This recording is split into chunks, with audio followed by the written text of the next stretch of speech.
good evening, y'all. Welcome back to the May podcast. Another hiatus. Hey man, at this point, we have to create a schedule or something to be more consistent or whatever. I mean, I, yeah, like we got to figure out something. But That's what I'm thank you saying. guys for tuning in again to another episode. This time, this time in close to mid September. On the day of 9/11, which is kind of crazy because we didn't even plan to like do an episode I mean, on technically it's 9/11. So after that's 9/11, but we well, good. yeah, technically because it's midnight or whatever. But It's actually like, well, oh yeah, yeah, for you, I forgot it's like midnight. For me, it's like 1 o'clock. yeah, you're on Eastern time, so yeah. Nah, but hey, Wizzle, how have you been? I've been, I've been good. I mean, Busy. it's hard trying to balance looking for a job and also coaching high school football and trying to make sure you're giving it your all in terms of, you know, watching films so you can help these kids be prepared for the field or having to do things like since I'm one of the younger coaches, they're gonna make me do a lot of things. So I have to also go to the JV games, and we've only had two, even though we've played three games. Well, no, we've played four now. The first team we played didn't have a JV team. The second team we played, it was in Terre Haute, so we had to go to Terre Haute and play them, and we lost that game. And then the third team couldn't field the JV team because of COVID, because COVID is still a problem. And then Yeah. this week we had to go to Logansport, and it's like, oh my god, I'm tired of all these early mornings. I've been up since right now. It's like 1:20 where I'm at right now, and I've been up since like 5:50. I don't know why I'm still up, but hey, we're pushing through it. So I'm doing well. But I recently applied for I think I'm pretty sure it's like community coordinator or something like that for the Colts, and so we'll see how that goes. That's Mm. interesting, but Didn't I need to go ahead. I'm about to say didn't Tim have a gig with the Colts for a little bit, like a little. I think he has something like an internship with them. Mhm. Just to be like an actual job. But I need to also go back and look at First Financial, see what they have in terms of in the area that I live in, just because they offered me a full position, but again, I didn't want to just leave in the middle of the season, and so I couldn't end up taking it. So there's that, and then I just have to keep looking around for other jobs to see what other opportunities I feel like can really suit me and that I would actually be interested in. Yeah, no, I feel that. Yeah. Now I'm kind of on the same tip in terms of, well, I'm only balancing like just regular life stuff with like work and whatnot, and just really just getting acclimated and just used to like working on a consistent basis. I was just telling my coworkers that me being with their company is probably the longest like tenure that I've had with any other like business or job or whatever, because most of our stuff is seasonal. When we do internships, it usually be like for 8 weeks, and that's it. Then we back to school or whatever. So I never really had a job over like now is like we're going into my fourth month, third or fourth month. Working there, and it's just kind of crazy how much time flies or how quick time flies.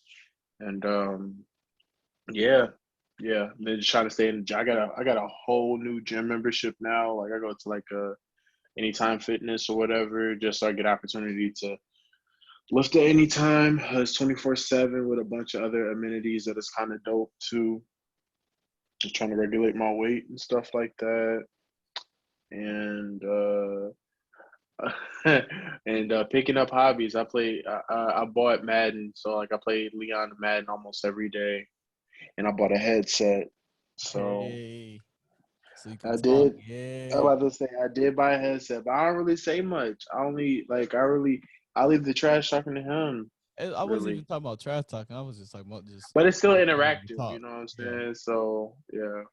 I might get Call of Duty. I know you asked me to do it, so I might Only actually get if you Call of. get it, only get Warzone. I wouldn't. I'm not gonna make you Yeah, buy any other game. I never like the. Let me put it like this: the only Call of Duty game I played ever was I want to say Modern Warfare 2. That's how long ago it It's a solid was. one though. Yeah, it's one of I heard it's one of the best ones. I mean, I would know, but apparently it's one of the best ones. Yeah. Um, I still play the game, but it's not like I only play the game after practice. I need to start going to the gym again, but it's difficult because I don't have a gym membership, but my brother does to Planet Fitness, so Mm, we can go on guest. But we haven't been our schedules. Since I've been coaching, our schedules haven't really linked up. absolutely. Especially like with my internship, because I was coaching with my internship, because he would usually go on my lunch break, and it's like I don't want to go to the gym and have to come back. And when I started coaching, started skipping my lunch break and just going straight through so I could get to practice on time. But now he was also working at FedEx too, so it's like we couldn't go after practice. But now he's back in classes, and so I'm trying to get him.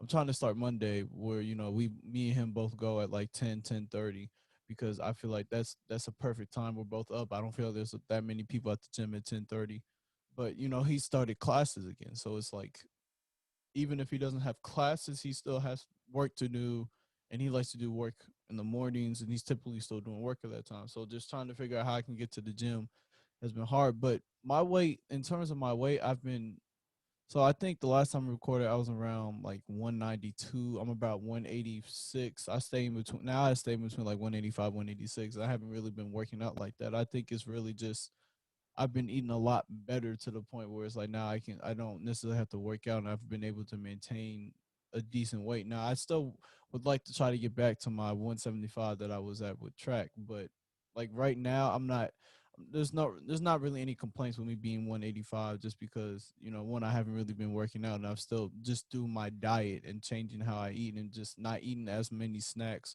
or chips, or like if I'm eating the snacks it's something like strawberries or like fruits, and just being more disciplined with you know not overeating at meals, sort of eating like more meals but sort of in like smaller portions, and so that's really helped me out. I need to take heed to that because I've been lost my damn mind. I know. I've been, I know. I mean, I still feel okay. I obviously don't weigh 25 anymore. I'm back to like 230 ish, 240. But I think it looks good on me because I still consistently lift or whatnot. I just got to get back and doing like cardio regularly and the dieting too and meal prepping because I have been eating out a lot um the past couple of weeks and such just because of with work and stuff like that. When I get off, like sometimes it's just like I don't even feel like cooking or whatever. An hour's been kind of crazy. So yeah. No, but I try to stay. I try to go to the gym at least 3 to 4 times a week. Really, 4 times a week because that's more than half of the week. And if you go more than half of the week, that's more of a positive net or whatever. So yeah, no, but I 100% understand the whole gym dilemma just because it's just like you mentioned, like just different schedules. Wanting to go at a time period where it's not overly congested. Sometimes it's motivation. Sometimes it's like there's other stuff you want to focus on that is like kind of over going to the gym at that point. But yeah, no, I just try to find a time, and I think just me spending like, cause I spend a good amount for my gym membership right now. So that also like implants it in my mind to like more as more of an initiative to go. But I think it's also just having the flexibility to go at any time or whatever. Because before it was just like, dang, like if I don't go now, then I'm gonna miss my opportunity and have to go tomorrow. But sometimes you don't be don't sometimes you don't feel like going at the same time every day. If something comes up, you end up having to do something. Because like sometimes my coworkers want to go out for lunch and stuff like that. Sometimes lunch is usually like my little like time period where like I like whatever. But yeah, I don't know. It just affords you like this flexibility with stuff or whatever. So yeah, no. Yeah, I Right now, definitely feel like. Go ahead. Go no, ahead. I was no, I was just gonna say right now I'm just when it comes to like just being active, I'm just focused on being active for the sake of being healthy. Like I don't really care to be like the strongest guy anymore. Like I'm not. gonna professionally lift. I just want to be in remotely good shape. I want to feel good, look good, and not be wheezing after doing a mile. Like I wanna be all right. I feel like being a coach has definitely helped me just because I'm still young, and so a lot of the times when I end up going through the coaching thing, I will do like I'll do certain drills with them, and I'll line up at receiver against the DBs if like we're in between doing things with like scout offense and just run routes and do releases. So I think that's also kind of helped me because again I'm still burning a decent amount of calories doing that. Not to mention, especially on like Friday nights and Saturdays, where on Friday, like on Friday nights, I'll probably have like one meal for the whole day, and it'll be like lunch around like 12:30. And after that, I'm not eating for the rest of the day just because I don't have time to really eat the rest of the day. And then on Saturdays, I might eat breakfast, but a lot of times, you already know me, I don't really eat breakfast, and it's not because I don't like breakfast food. It's just I've gotten so used to not eating breakfast over the years, especially being in college, because to eat breakfast, you would for me, I would try to sacrifice an hour just so I had enough time to sort of wake up, go get food, and not really be in a rush. But it's like with that extra hour, I was like, would I rather eat or would I rather sleep? And so I would started just taking sleep, and it got to the point where it's like, okay, Yeah, now I'm no longer hungry in the morning, so like I can wait till like 12:30, 1 o'clock to eat and be fine in the morning. So I don't really. So like today, I didn't eat until I got home, and I didn't get home till maybe like 3:30. So I mean, I wasn't. It mm, didn't really bug me.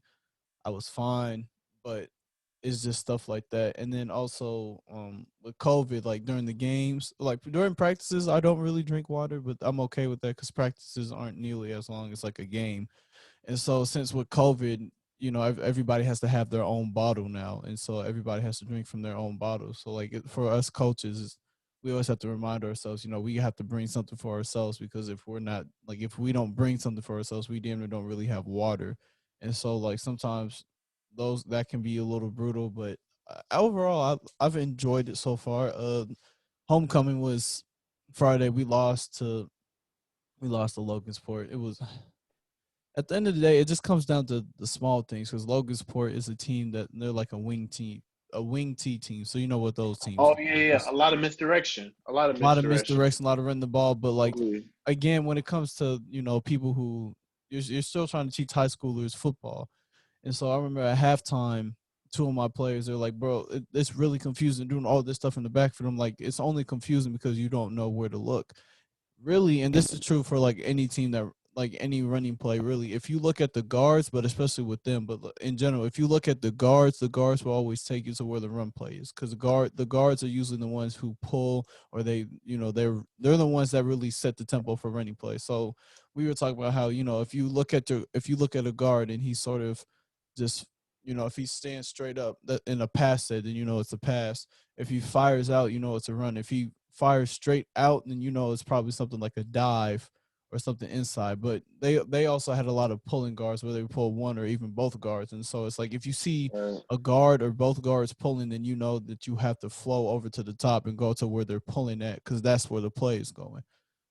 But we know, Yeah, our players didn't really understand that, don't know how to read that. So, again, right. they all had their eyes in the backfield. And it's like, well, if y'all just sat there with the guards, we would have been fine.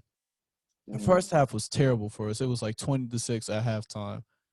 But again, with the score being 2014, they didn't score in the second half on us, which defensively that's nice. Although we did get bailed out a little bit. Like they had a couple fumbles. One drive they were moving the ball decently, and then they had like four false starts in a row, which is like that's ridiculous that you're flinching that much. That like you have to really be scared of the people you're playing against for that to happen. But offensively, so we had our starting quarterback got hurt our first game. He has a fracture in his foot, but he came back this game, and he showed guts. He showed heart.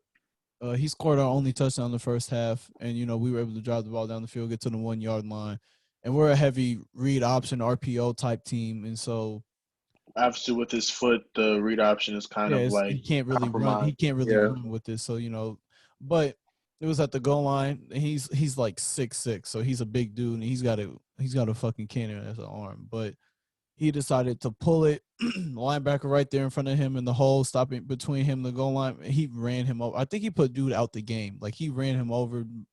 Dude he ran over is on the ground holding his shoulder. I don't think he got back in the game. So it's just, you know, 2 weeks ago when we played Terre Haute, we were in a similar situation going to halftime, and they sort of folded. So being able to see them really fight and sort of give it their all, and actually come to terms that they realized that if they really put it together, they could win this game was something that we liked seeing. But at the end of the day, it's the little things that mess us up. So one of our receivers, he's a 4-star basketball recruit. He's like, I think he's a top 2, top 3 shooting guard in the nation. He recently just declined an offer from Illinois. He's still looking to where he wants to go, but he fumbled, and it's because again, he's not a football guy, so he was trying to do a juke move, and he was holding the football like it was a basketball. So you know, me and another coach, we were like, yeah, he's about to fumble. We knew it, but I like looking back at that now, that's funny to me. But we had a whole bunch of drops from our receivers. They were dropping all the passes, even like our last drop. So our defense had made a goal line stand, and we're dropping on the ball, and it's fourth down. Our receiver runs sort of this comeback, and he catches it for the first down, but he ends up dropping it on his way to the ground because he lets the DB sort of rake it out, which it was a weak attempt to rake out, but at the end of the day, the ball came out, and so that's all that matters. But that happened uh early in like the fourth quarter, like 5 minutes left. Our punter, he's a DB, he's a sophomore. He's a little bit of a knucklehead. I'm not gonna lie. Like this is gonna piss you off. So it's 4th and 20, and we're in. I think I want to say we're on our own like 35. So it's 5 minutes left. Our defense has been playing well, so we're gonna punt the ball and hopefully get a stop, and then give the ball right back to our offense. Mm-hmm. So we send him out there. We tell him to punt the ball, and this motherfucker takes the snap and runs with it, trying to get a first down, and only got 5 yards. Man, it's dumb shit like that. Like that. That's something that, again, they don't understand. Football oftentimes is a game of field position. The better field position you have, the more likely you are to score. So we just gave them the ball in our own territory now. And Mm-hmm. it's just a bonehead play. Like, I understand you want to win the game, you want to try to help your team, but trying to play hero ball has only really worked for 1, 2 people. That's Michael Jordan and Kobe Bryant. Those are the only 2 people who I've ever seen be able to play hero ball. And notice what sport they play, Malcolm. It's a lot easier to play Yeah, hero ball and something like absolutely. basketball because you can have more of an impact as an individual than something like football. So it's dumb stuff like that we're still trying to have to try to overcome, and it's the, again, little things like that I feel like, because we should have blew that team out. Like every team we've played, we've really should have blown all of them out and whooped their ass. But it's just the little things. They're just still a little too undisciplined. They're still trying to figure out and learn things about football, and they're still a little really hesitant when they see things and they read things. They're still really hesitant on it and sort of don't fully believe in themselves and believe in what they're seeing. Understood. I can't honestly, but I commend you for like doing the work that you're doing or whatever. Because it's like I said, you being a younger person, obviously you have like a fresh perspective. You played college ball for a bit. You played high school ball. You know what I'm saying, and you know football, like and you have a profound like insight in football for your age or whatever. So it's a way of like giving it back to a certain extent. So 100% commend that. But I think, but like you mentioned, though, because I've been catching up with them too, because Dean Jones I post about them every once in a while. They really have a lot of potential, a lot of potential. And the thing is like you can teach the game. You know what I'm saying? Like at least they're lacking in aspects where like that can like things they can learn from. You know what I'm saying? Like it's not like intangibles like not having effort. You know what I'm saying? Like it's more or less like the cerebral aspect of it. So I mean that's the upside to the situation for sure. Now, but I can but when you said wing see, I'm like, oh yeah, nah, it was a bunch of trickery going on. But like, it's not really trickery if you know, like it's primarily play recognition and just kind of knowing like keys to like the game or whatever. But like you said, it's kind of different when like a lot of them don't really have that like full on insight, that wherewithal when it comes to like football and stuff like that. So I can understand that though. But One of my corners, he's a 4.0 student. I think not that I think. I know he's being recruited by Wabash and he has Morel's number. And I want to help him get play football in college. I understand Wabash is a good school, but how I feel about Coach Morel. I can't stand that man. So part of me is like, I don't want to send this kid here just because I don't want to. yeah, One, again, I don't. I'm part of me is a little afraid that because for me, my football experience, it's not that I ended up quitting not because I didn't enjoy football, I didn't enjoy being with the teammates. It's just that I felt like I was in a coaching environment that wasn't doing me any good, and I already wasn't in the best state of health mentally, and just being in that environment and everything that was going on, from him questioning my work ethic, questioning, claiming that I had a broken thumb, to me receiving a text from Coach Frank that clearly wasn't meant for me, talking, making fun of me being back on the travel list after I had broken my thumb and all this stuff. It clearly was not the best environment for me mentally. So I don't have any regrets in terms of stopping playing football at Wabash, but I do have regrets in terms of going to play football at Wabash, because I feel like if I had gone another place, I would have been a very successful player. Whereas at Wabash, I feel like they restricted me in terms of they didn't really let me make as many mistakes as I wanted. And unlike Coach Morgan, where Coach Morgan is somebody who's really encouraging, and one of his mantras is, believe, to borrow my belief in you until you believe in yourself, which is something that I really needed my freshman and sophomore year. They the football coaches, none of them were really providing that, and it's so I had to leave that environment just because it wasn't healthy. And I don't like that's I mean, that was a hard decision, but it was, for me, I feel like it was the right decision. But man, I wish I could go back and play. Like, watching, like sitting on those sidelines on Friday nights is torture to me, because it's like I just want to go out there and suit up and go play again.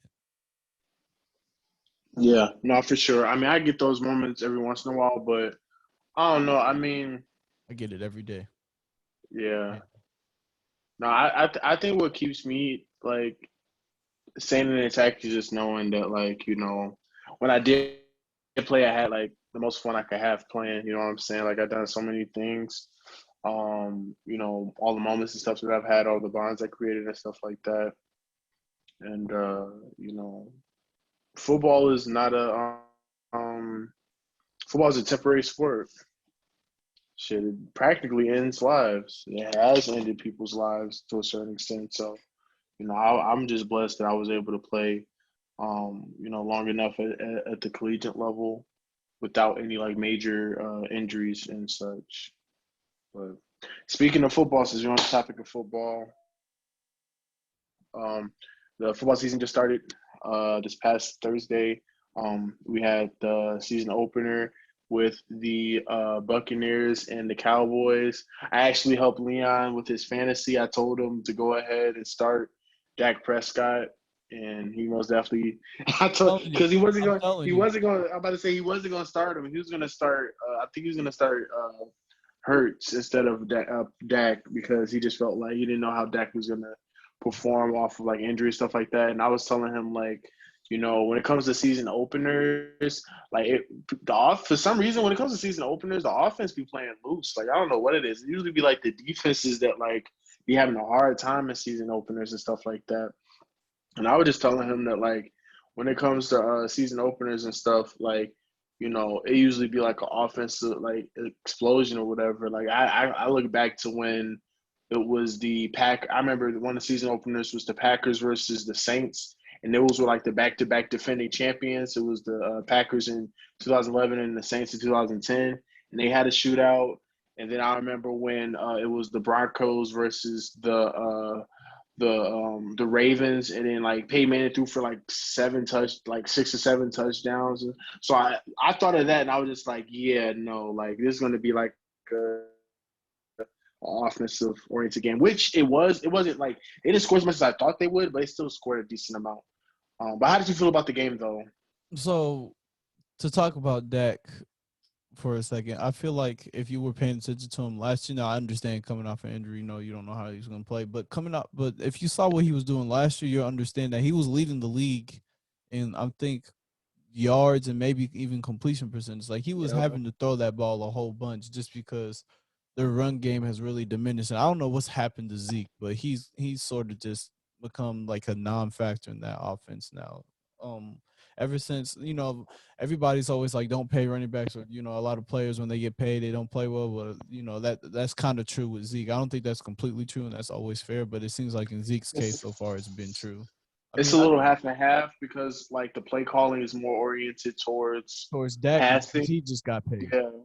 Yeah, it's more oriented towards. I mean, when you get Mike McCarthy, like I, Mike McCarthy only played like I can only think of like a couple of like running backs he's had that were like he had Grant, he had Eddie Lacy, but even still, like he's pass dominant. So like I Yeah. think I do think it's a little bit more. And let's be real, like I mean, but Ezekiel Elliott. he sort of dipped even when Jason Garrett was still there. He was starting to sort of dip a That's little true. bit too. He was. I don't know. I think Zeke is a person that needs to like is a person that catch rhythm. I never thought of him as like a person that like he breaks. Don't get me wrong. He breaks big runs, but like he's more of like a consistent 5'6", 5'5", 4". You know what I'm saying? Like Yeah. he's one of those people that needs to get a rhythm, like get carries. You know what I'm saying? Like get 10 to 15. They're not giving him 10 to 15 carries. I mean, which kind of makes sense because they were going against Tampa Bay, who was putting who was putting Seven points on in the the board. box. Like I'm about to say, they're the best run defense in the league. But and their run defense too. So it's kind of hard to keep up with the Tampa Bay offense plus the front seven that they have too.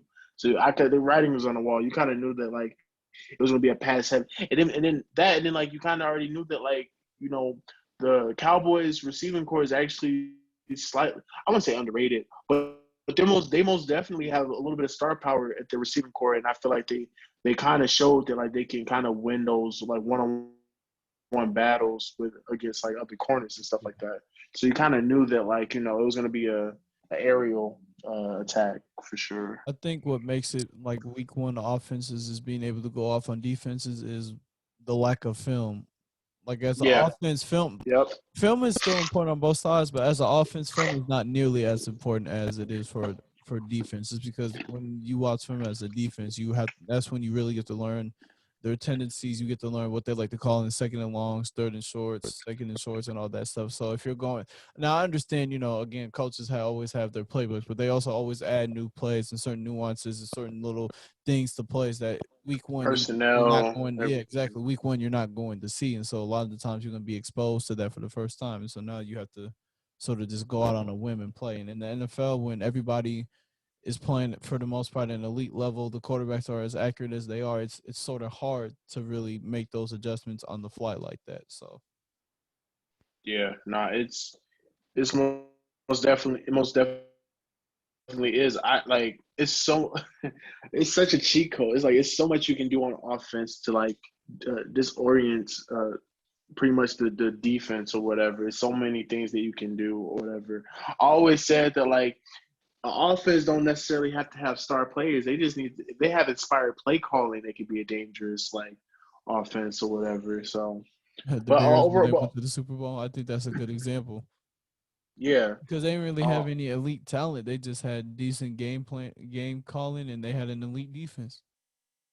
yeah, yeah. But overall, how'd you feel about the game? Like, what were your biggest takeaways in terms of the game?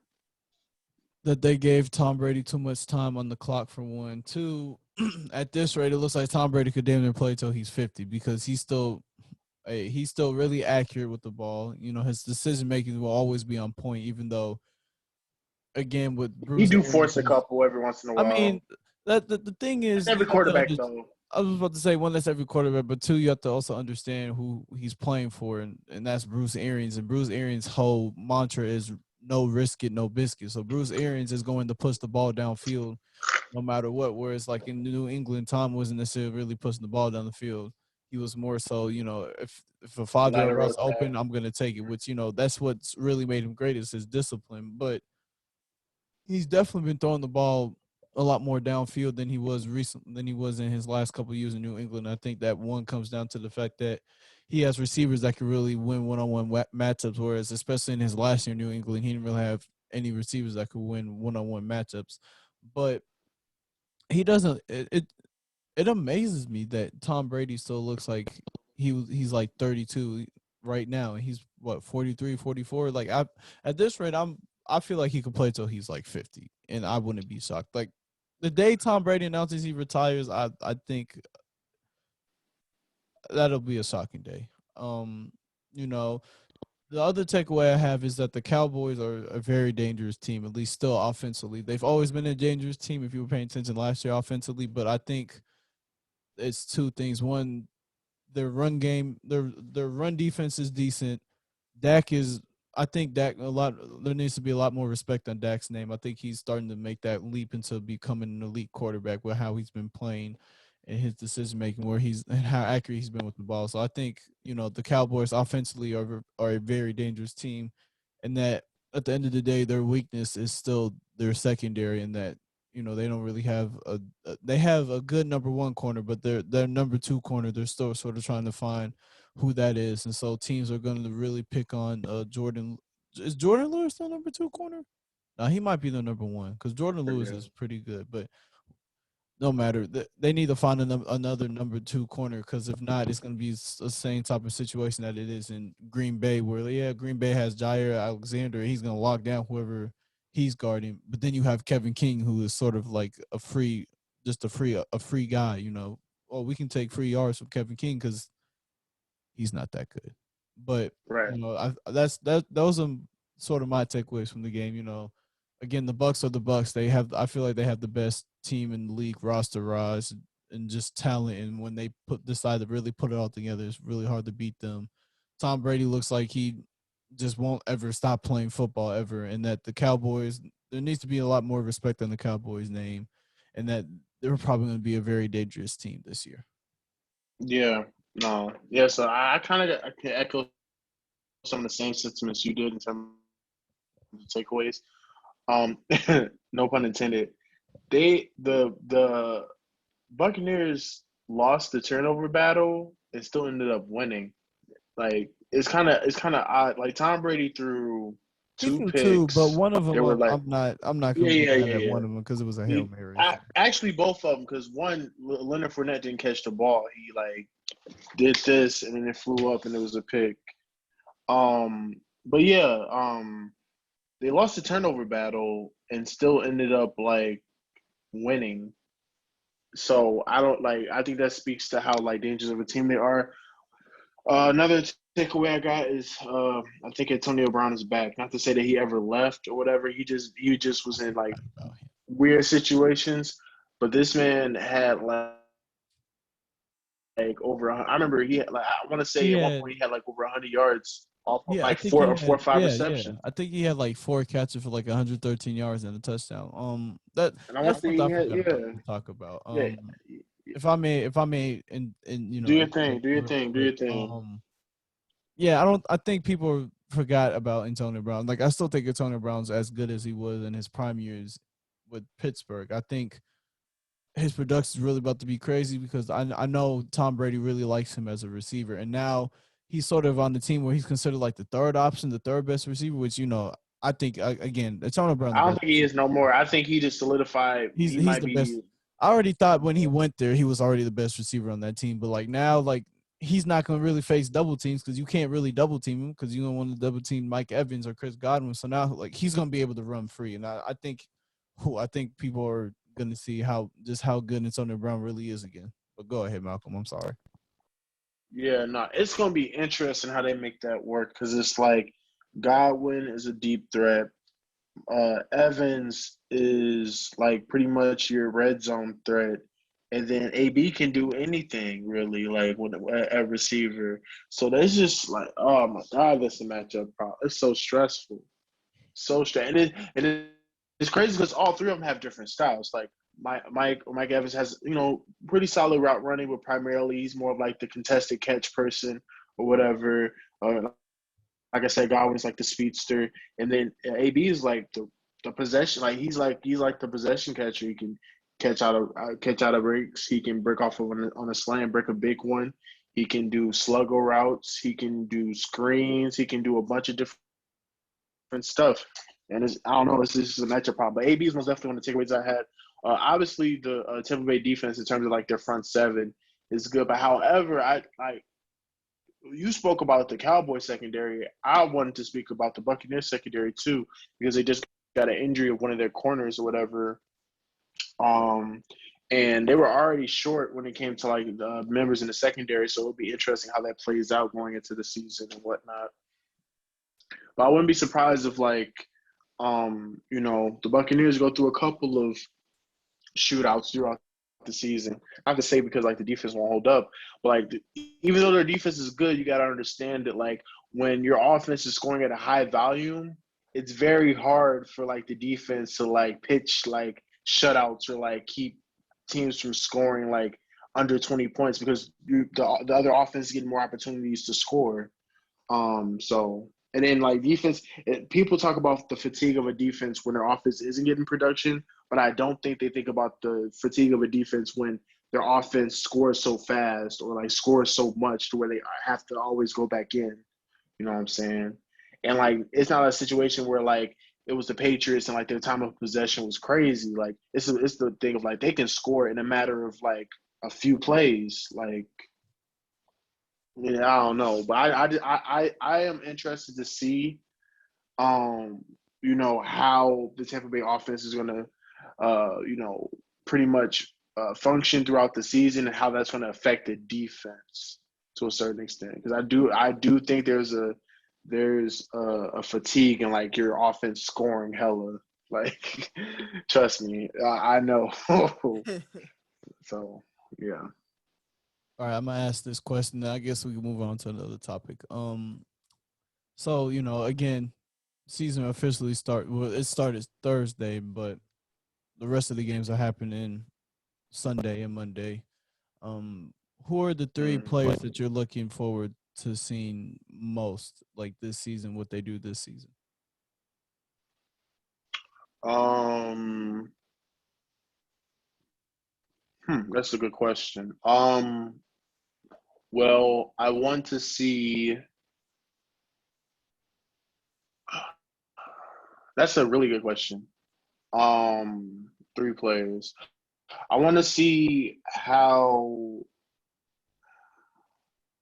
Well, obviously, I want to see how Matthew Stafford do. I mean, they play the Bears on prime time, so that'll be interesting. I want to see how that holds up.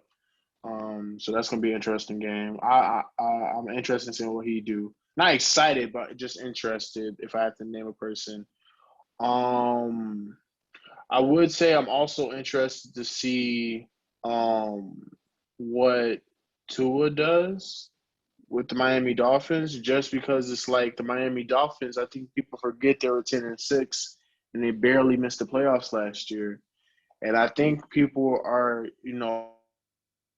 like really underestimating the AFC East with the Buffalo Bills, the Patriots. Like that's going to be a tough division. The Buffalo Bills, the Patriots, and the Dolphins. That could be a three-man race. Then the Jets, what I'm saying, have Zach Wilson or whatever. A promising. I mean, everybody's a promising rookie when they go to the Jets, and somehow like things don't fall into play. But yeah, no. So I would say I'm most definitely interested to see what Tua does and if he can stay upright. And if he can't stay upright, I think the Dolphins may be a dark horse in terms of making the playoffs, not making the Super Bowl. Because they went 10-6 last year, and he was, even a little shaky, but still, But another person I'm actually interested in seeing, and how like he holds up this year is Murray, the quarterback for Arizona. Now he has um, my boy AJ Green. I love AJ Green. I never really talked about him that much, but at one point, I'm not gonna lie. At one point, I liked AJ Green more than I like Julio Jones because at one point they weren't that far apart. like no, realistically speaking, like when they first came in their rookie year, I want to say AJ Green was actually producing more than Julio Jones was in 2011. Now, obviously, that is probably a byproduct of AJ Green being with like Andy Dalton and like that being his like main like weapon or whatever. Whereas Julio was playing with like Roddy White, Sanu, uh, uh, Antonio Gonzalez was still there. You know what I'm saying? So he was playing with like a bunch of other people, whatever. But at one point in time, they were both on the same plateau. And obviously now Julio has kind of like surpassed him or whatever. But I still think AJ Green, when healthy, can be a dangerous receiver. So it'll be interesting to see if Murray is going to take that step up. It seems like every year he's taking that step up to a more All Pro status. And it's their opportunity to steal the division. Really, I mean, obviously people are favoring the Rams because of their defense, but in terms of well-roundedness, I think the Cardinals' defense is good. I think now they're starting to have like a offensive star power. Star power. They have a really really talented quarterback, a leader at quarterback, and I don't know. I'm very interested in what he does. I know you said three, but I'm gonna say one more person. Another person I'm interested in seeing, have an interest in seeing perform, is I'm trying to. I just had it. Um, uh, I just had it. Who was I gonna say? Oh yeah, Josh Allen. I want to see how he performs. Just because he had a stellar year. He's like kind of the same person that's made that progression every year. Last year he balled like he was. Yeah, he balled like he was amazing last year. And I'm interested to see what he do. Like he could have very if it wasn't for Aaron Rodgers, he could have very well been the MVP last year with his stat line and just how much of an impact he had on that Buffalo offense or whatever. And I just want to see like if he's going to continue to stay at that All Pro level, and if he's going to like make that next nudge into the Super Bowl because he was one game away from being there. So I'm interested to see what he do too. So, but like those are like the players I'm interested in seeing. What they do. Obviously, there's other players I'm interested in. Obviously, for my own personal sake because I like them or whatever. Like I want to see Patrick Peterson, do some good work with the Vikings, even though like he's probably on his last legs as a corner because the lifespan of a corner in the NFL is pretty short. But he's been doing a good job hanging in there for 10 years or whatever.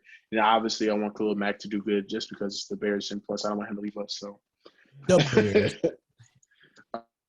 But yeah, no, those are the players. What about you? Who are you looking forward to? I So know you're gonna I'm say I'm Matthew so I'm gonna Stafford. give three. The one that we do share is Matthew Stafford, just because he's finally on an organization that I feel like can put him in the best position to win. He's finally on a team that's good enough and consistent enough to where they can win games. He's finally with the defense that can support his level of play. Because if you look at how he was playing in Detroit, they could put up points. They couldn't Mm, stop anybody though. And so when your defense can't stop anybody, and almost every game has to be a shootout, when you get stopped once or twice, that's a lot of momentum. That's a lot of times that would be like 14-point swings right there, and it's hard to come back from those all the time. So just I want to see what Matthew Stafford can do, just in a situation where he isn't really forced to have to really carry the team. I'm looking forward to see how he does. Somebody else I'm looking forward to seeing is Carson Wentz. He's reunited with Frank Reich, and the last time we saw I Carson think Wentz he's was hurt though. I mean, so he's hurt, but the thing is, I think he's gonna be able to play week one. But he's gonna be able to play in the season for sure because uh, I'm I know he'll play in the season later because he had surgery and everybody's talking about how he's done well. There was a chance that he could play week one. He might be playing week one. I'd have to see it again. But him and Frank Reich, they're reunited. The last time we saw them, Carson Wentz was an MVP candidate, probably the front runner for the MVP before he ended up tearing his ACL that year that the Eagles won the Super Bowl. And so just being able to see if Carson Wentz can sort of redeem himself and sort of get back to that elite level quarterback that he was with Frank Wright and see if Frank Wright can really, put the magic and put the faith and the confidence back into Carson Wentz that I feel like he desperately needs at this point in his career. And then the third person I'm looking forward to seeing is my man Jameis Winston. Man, he got named the starter of the Saints, um, which I think is the correct decision, just because Taysom Hill he's a good backup. He's a good quarterback, but Taysom Hill can't really push the field. He's not as dynamic of a playmaker as somebody like Jameis Winston is. Like Jameis Winston is just a more gifted, more talented quarterback than him. It's just that Jameis Winston can read plays, he can read coverages, he can make those adjustments and everything. It's just that for every good play Jameis Winston makes, he'll also have a boneheaded mistake. And so I'm interested, at least from what I saw in preseason, he wasn't really making as many boneheaded mistakes from what I saw. So I'm interested to see what Jameis Winston can look like if he can cut down on all of those turnovers and those boneheaded sort of throws that he makes. Because deep down, Jameis Winston has the potential to be a great quarterback. I mean, he threw for 5,000 yards. There's only been 8, 9 quarterbacks who have done that. And Drew Brees is the only one to have done it multiple times. But, you can't be trash to have thrown for 5,000 yards. Like you have to be a good to great quarterback to throw for 5,000 yards, because only the greats have been able to do it. And so I just want to see if he can finally get that to click where he can stop making those boneheaded decisions. And I feel like once he does that, I feel like people will really see that Jameis Winston is a top 10, top 5 quarterback in the league if he can cut out his mistakes. I honestly didn't even think of Jameis Winston. I probably should have. 'Cause I am interested to see what he do. Um, yeah, yeah. No, I am interested because he's in a good situation. Good offense, good defense. A team that's been in heavy playoff contention every year. It would be interesting if he just so happened to get the job done when and Drew didn't. Just saying. Just saying. Although not all of All it right. on Drew. Yeah, Yeah. no. The mini don't get me Hey, started. Minneapolis Mini and Miracle and what happened with the Rams? Like, come on, man. Like, you can't blame I him. mean, he still had like a crucial fumble in the Yeah, uh in in the that game, yeah, but well, like, come on, man. The I'm Minneapolis more Miracle, you can't really even really yeah. blame him because he like Against the done Vikings, it's not his fault. That's not his fault at all. Like I don't know what he could have did. threw a I don't shoe at the know. dude. Yeah, I don't know. I don't know. We got I'm time excited for for the season though. Like yeah, me too. it's really like I I was just saying like dang like after bat after Giannis after Giannis won I was just like well I guess I just wait for football now. Go ahead. So we have time for like one more topic. So I'm gonna let you go ahead and pick the topic. But before we get into that, I just want to say, actually, no, we'll get into the topic. I can say what I need to say at the end of the episode. Yes, absolutely. Last topic. Uh, I'm sorry. We're sorry for a little bit loopy. It's been a long day for both of us. We're running on fumes right now, so bear with us really quick. Last topic I have on the radar for today pertains to um, a lot of people have lists. A lot of people, the Twitter world is in a frenzy. Every week, every day, they're talking about like this is the album of the year. This is the album of the year. This is the Top of person the that has the morning. best album this year, or what, or whatever. So you're gonna hear from us of what we think is like the album of the year this year. And I'll spoiler alert, it's not Donda or a Certified Lover Boy. Respect to both of those albums, but it's neither of those um, from either of us because we had this conversation before. So AY, enlighten the people on what you think the album of the year is in your opinion. Before I get into that, man, I just want to say, top of the morning. I don't know why, bro. I'm not gonna lie. I think that shit is so hard, and it's just because I think that shit is funny. They're crucifying him about that. Yeah, but it's funny, bro. Like I could understand if that's all he did in the song, but like if you listen to, like I went and listened to the song because of it, I'm like, when he was actually rapping, I'm like, Kendrick still got it. of course, he's really spitting. But I think that second half of the song is really just him and Baby Keem because again they're cousins. This is really him and Baby Keem having fun together. Yeah. And I think people are taking that part a little bit too serious. What do you say, Malcolm? What do you say, Malcolm? Be patient, brother. He said, hold on. Let's get this shit. Let's get this shit. Let's get this shit. Let's get this. Let's get this shit. Let's get this shit. Let's get this shit. Let's get this.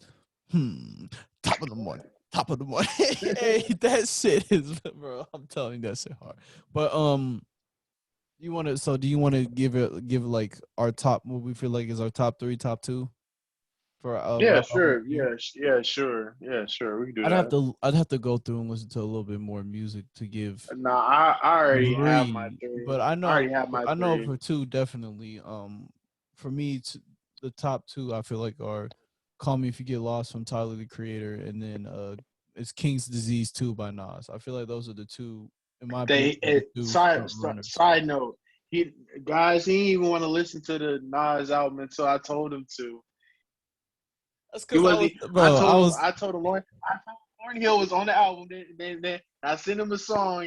This hard. I actually might before that I sent him a song before that.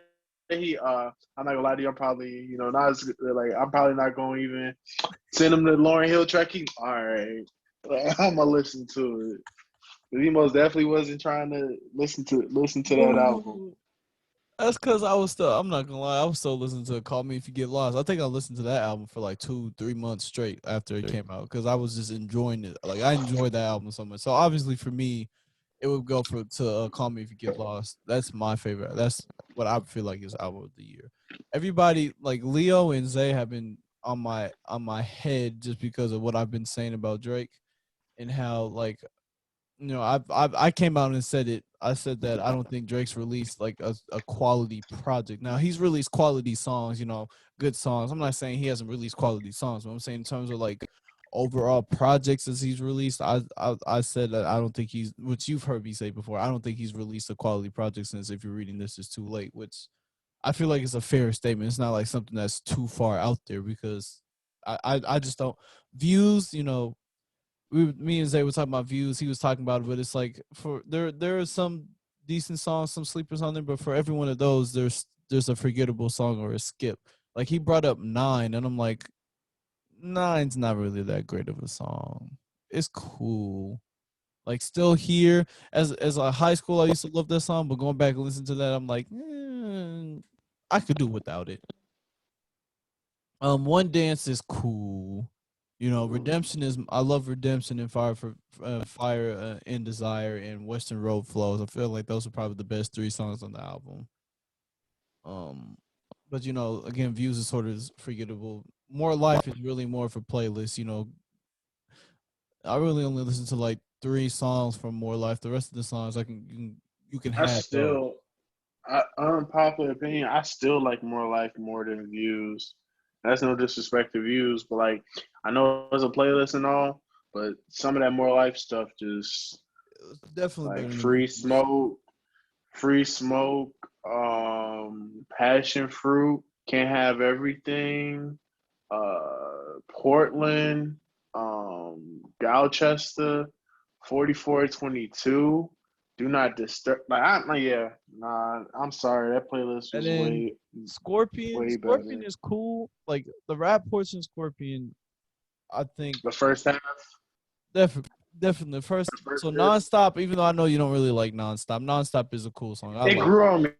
It did grow on me. Yeah. I'm not gonna lie. It did grow on me. I think Emotionless is probably the best song on that album to me, especially the rap portion. But I like Emotionless. But I think the R&B side sort of really flops because it's like got it. I said got me in my feelings. What's that song called again? It's It's in my feelings. Yeah, that yeah. song's like the only real highlight of that because like we were talking to Leon, they like Uh, Happy Ratchet Birthday. I don't really like Happy Ratchet Birthday. I don't know. I'm not a big no. fan of R&B Drake. That's probably that's. I think that's part of it. I'm not a big fan of R&B Drake just because The second half was good at spurts. I would say it's very forgettable. Like I forget Blue Scorpion has Tint, B sides a Blue lot. Tint. I'm about to say Blue Tint was dope. Nice for What is dope at certain points. Nice for What is dope. After Dark is dope. I don't know. I love After After Dark. dark. After Dark is a really dope song. But yeah, now I get what you're saying. I most definitely prefer the first half over the second one.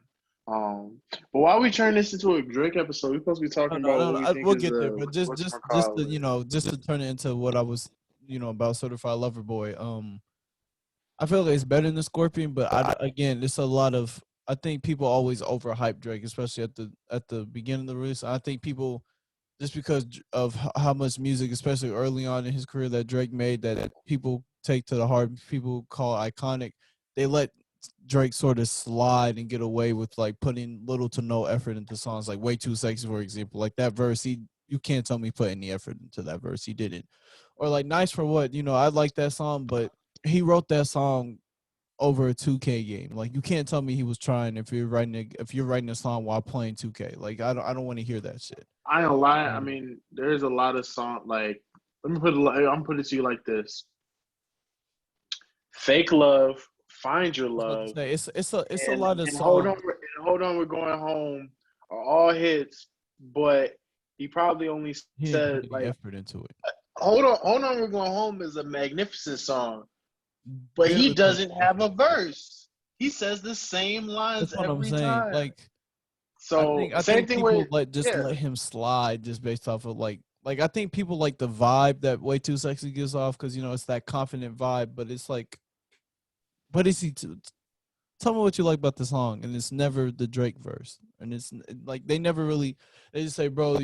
Like I'll tell Zay I don't really like Zay. The first thing Zay says it's just because you ugly. It's like I just don't really find the song that appealing to me. And then with Donda, I think Donda is just it's too long. Like a lot of the songs just run a little too long for me. I think the production is there. Kanye will always have that production. I think that production will always be cool. But I think as much as some people would hate me to say this, I think Kanye's sort of spiritual revival and him always talking about God and Jesus sort of weighs down his music in a way that I'm not a fan of because it sort of limits like the scope of things that he talks about. It's like Jesus is King. Okay, that's a gospel album, but like he always tries to relate things sort of to God, which that's cool.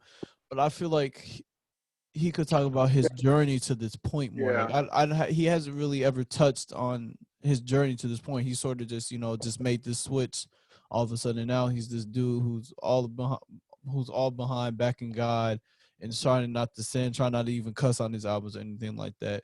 Where I feel like it'd be more interesting if he would, give us an album where he would break down sort of his journey. That's what I was really hoping Donda would be, sort of, because his mom really sort of pushes him into this dark spot where the only way that he feels like he can come out of that hole that he's in is finding God again. And so I was hoping that when I was hearing about Donda, I was hoping that that's what that album would be about, sort of him giving us his journey on how he was able to come out of that hole and how he found God again and how that helped him sort of turn his life around, get his life together. But we didn't necessarily get that. We got some songs more like Jesus is King, even though I feel like a lot of the people who were featured on the album did their thing. Like Jay Electronica's verse on Jesus Lord is fantastic. Pusha T. Pusha T was nice. I'm still I will forever be like it got leaked, of course, by Drake, but I will forever be mad that Andre 3000 verse didn't make it to the album. Forever be mad, just because that shit is immaculate.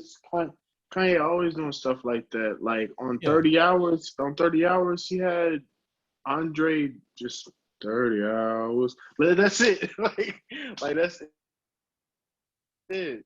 I don't know, man. When it came to the Donda album, um, like I said, it was just one of those things where it was good at spots, and it was just a Kanye album should never feel like it's dragging. Like you know what I'm saying? Like it should never feel that way.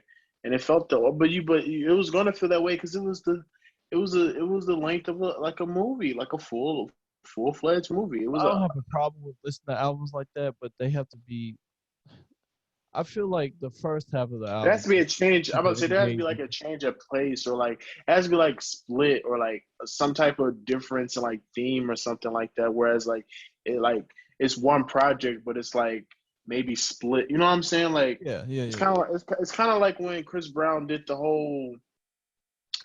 like this did his album, one of the albums where he had like 30 songs, and I'm like, I mean, yeah, it's dope. You know, you put a lot of effort into it, but it's at the same time it's just like 30 songs. 30 songs? I don't know. Yeah, but So he had so before I let you finish your list, I just want to say this. I feel like the real end of Donda is No Child Left Behind.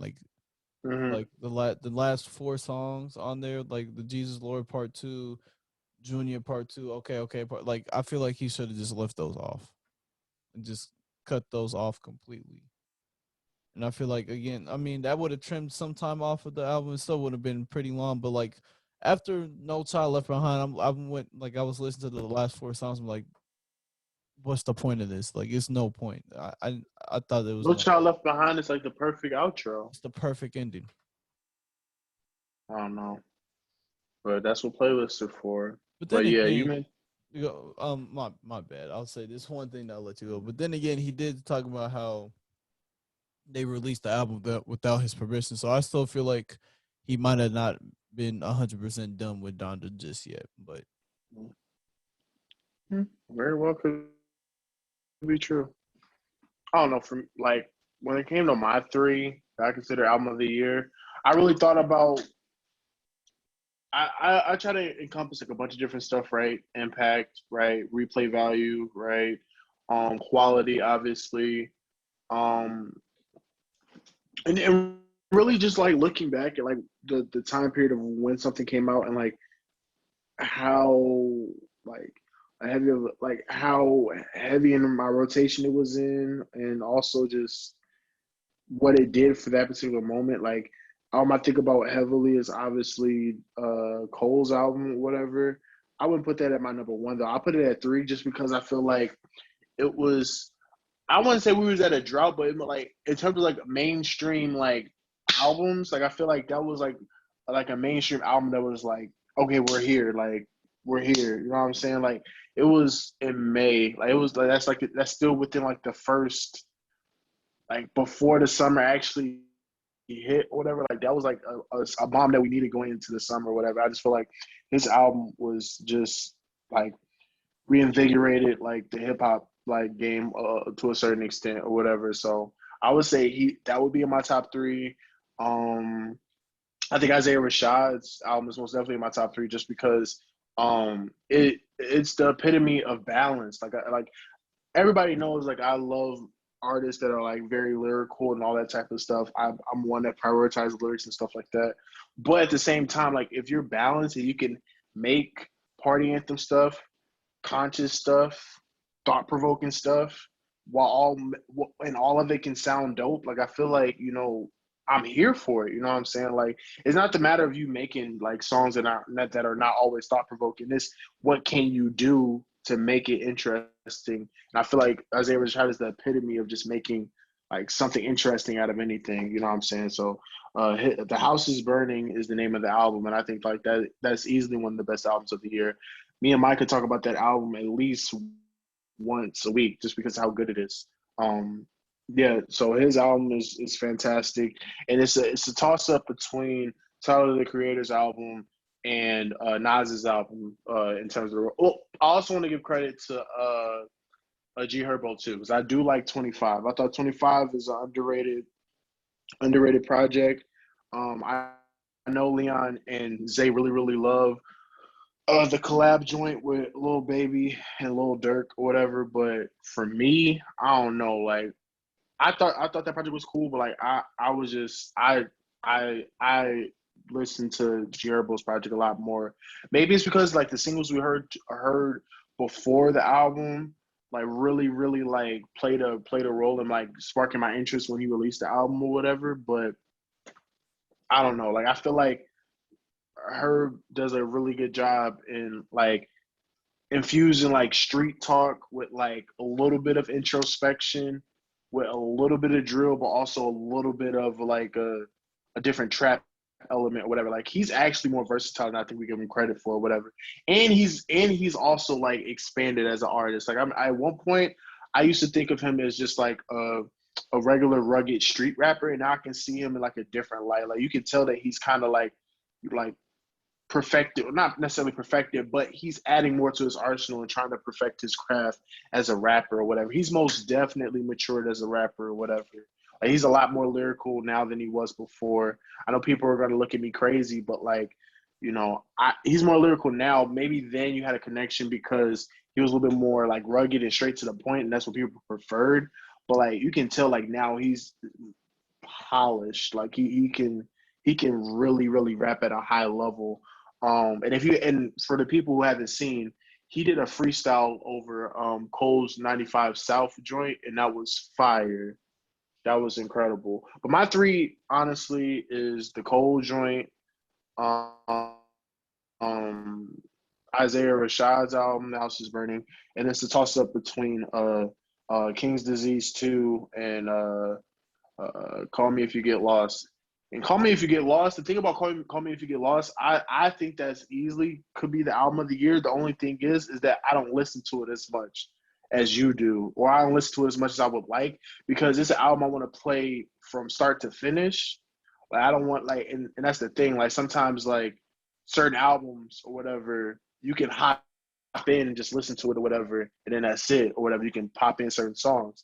For me, it's like if an album is like good all the way through, I want to listen to it all the way through or whatever. Sometimes it's actually a burden for an album to be good all the way through, because you have to like, it's kind of hard for you to want to sit down and listen to something where you feel as if you have to listen to the whole thing. So, but yeah, those are my three. Like I said, Certified Lover Boy was a solid album. I do think that, I don't know, AY. I think AY is being slightly hard on it. I don't think it's terrible, but at the same Ah, time, I don't think it's it's his, cool. his best work It's cool. either. I just think that if he was going to push the notion of it being like I don't like using the word simp, but a very very sentimental, um ladies oriented album or whatever, pretty much like a pseudo Take Care Part 2. He should have like go ahead. He should have went ahead and just like pretty much bought into it. And I feel like he tried to do a little mixture of that mixed in with trying to rap too. And I feel like they kind of like threw off like the theme. Like I feel like there really wasn't no theme when it came to the album. I mean, you obviously get like certain parts of the Loverboys side or whatever, but for the most part, it seems like the album, in terms of sequencing, in terms of the direction he was going, was kind of everywhere. And it seems like it's more of like a playlist of what Drake is doing now, as opposed to like an actual album. And that's probably what one of my biggest drawaways from this album is that aside from like the intro track and like a couple of tracks within the album, it didn't feel like an album to me for some reason. It felt more like a playlist or a mixtape, kind of like more life to a certain extent. It kind of felt like more life in that, like it didn't seem like there was like any real like cohesion or whatever. And I know I'm a stickler. And at the end of the day, it's music, whatever. We should look into it that deep. But for me, it's like, I don't know. I feel like you spend a good amount of time selling something, whatever, and pretty much saying that like you, like the certified lover boy thing, and like we get the album and it doesn't feel like there's actual like cohesive theme to it. I don't know. It just seems like, but then who knows? Maybe with the whole like drama between him and Kanye, he felt like he had to do something to. I don't know. Who knows? But Yeah, I for feel some like reason, I don't feel like this was the original album we were supposed to get. That's just all I'm saying. okay. But with that said, I don't think it's a bad album. I just don't think like it's not what I was like. I think it's cool. I think it's cool.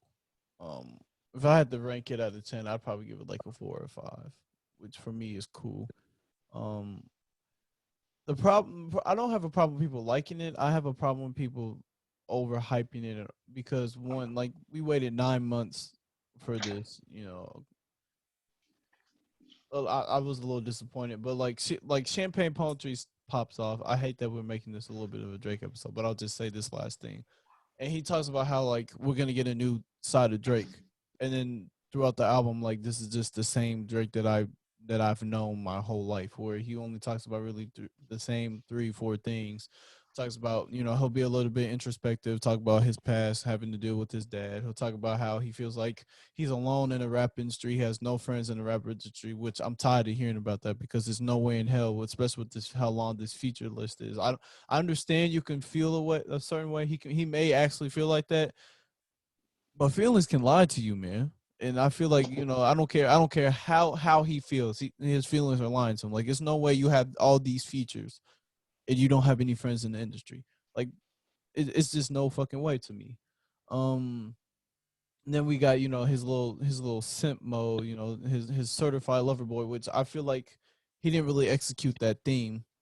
And then we got, Mr. Underdog Drake, who feels like, people aren't putting enough respect on his name, and people are sort of like plotting on his downfall, trying to kill him. And it's like, Drake, it's no way no way people really trying to kill you. Two, you can't be the underdog when you're literally the most streamed artist of today, and you're probably the most popular and artist of today. And at the end of the day, when you drop, everybody, no matter what kind of music they listen to, when you drop, pretty much everybody's going to listen to it.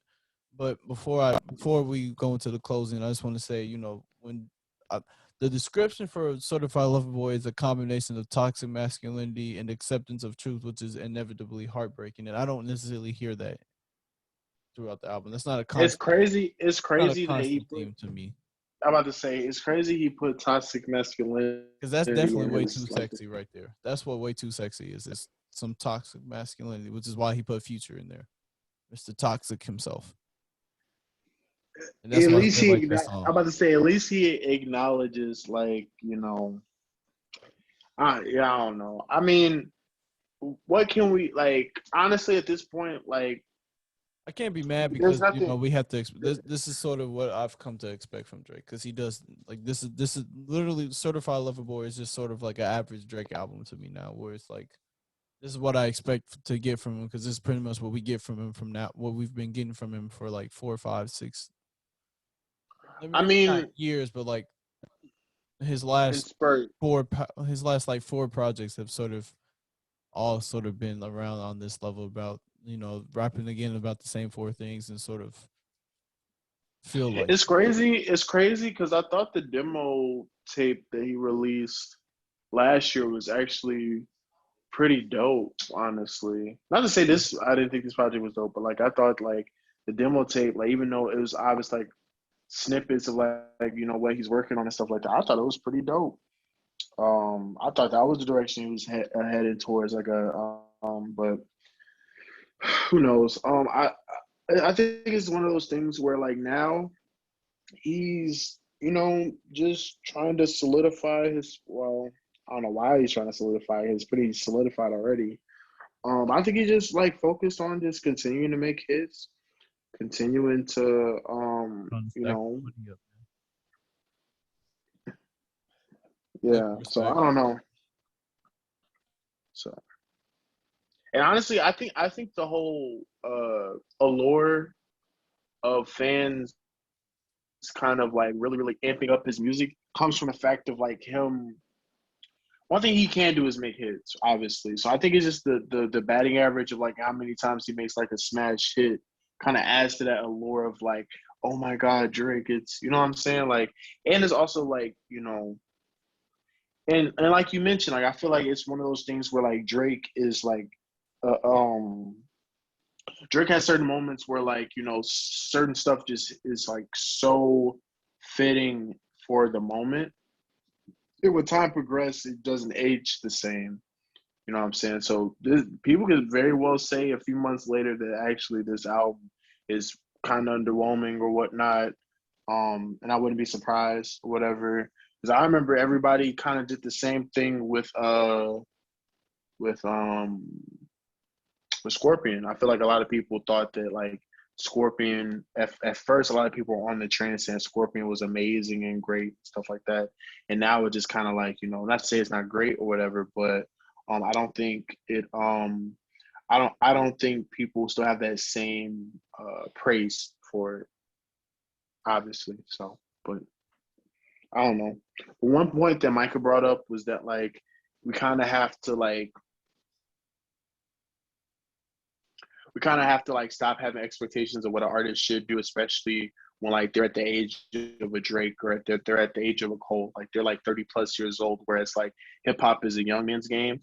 And like at this point, it's like very rarely are you going to transcend to a whole nother level past like when you turn 35. Like there's only a couple people who's done that, and that's because like these people didn't get the proper respect they deserve up until a certain point. Like Freddie Gibbs made a jump or whatever. Pusha T made a jump or whatever. Like there's a couple of Tyler's older making the jump artists. right now, and he's Tyler's making the pushing jump right 30s. now. Right, exactly. And it's because they didn't come in getting that same like type of like what I'm saying, recognition, that same type of like praise or whatever. For somebody like a Drake or whatever who's been getting praise since he first came in, since he was 23 with a money tree, that's a lyric of his. Um, there's really no need to even put expectations on him anymore. Now he's just gonna do what the hell he wants to do.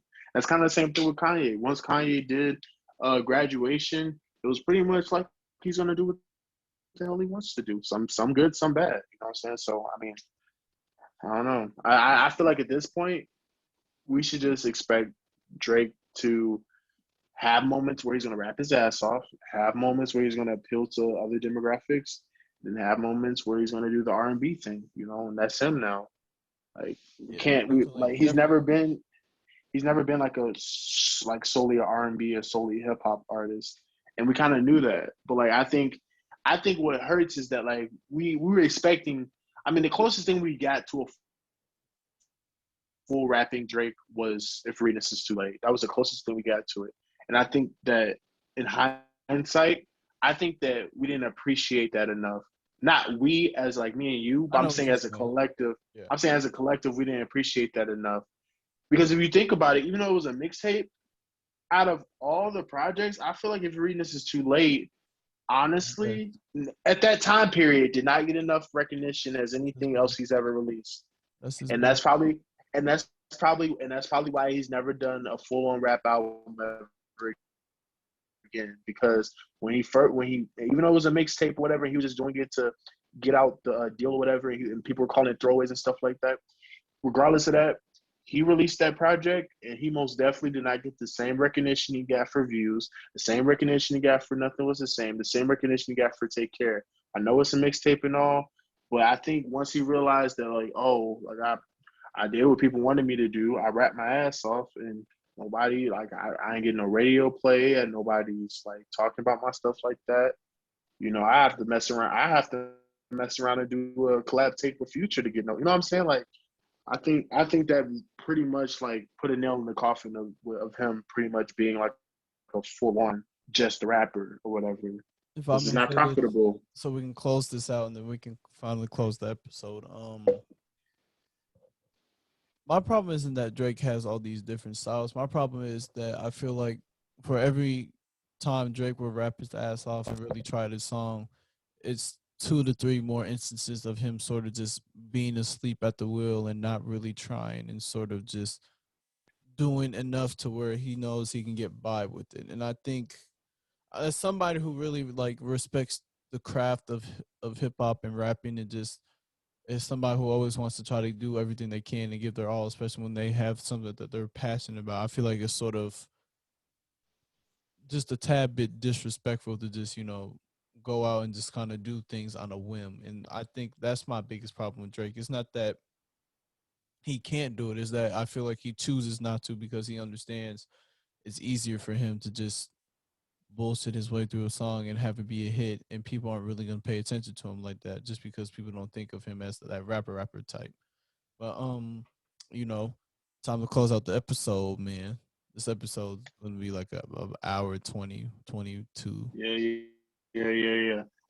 I know we keep saying this. I know.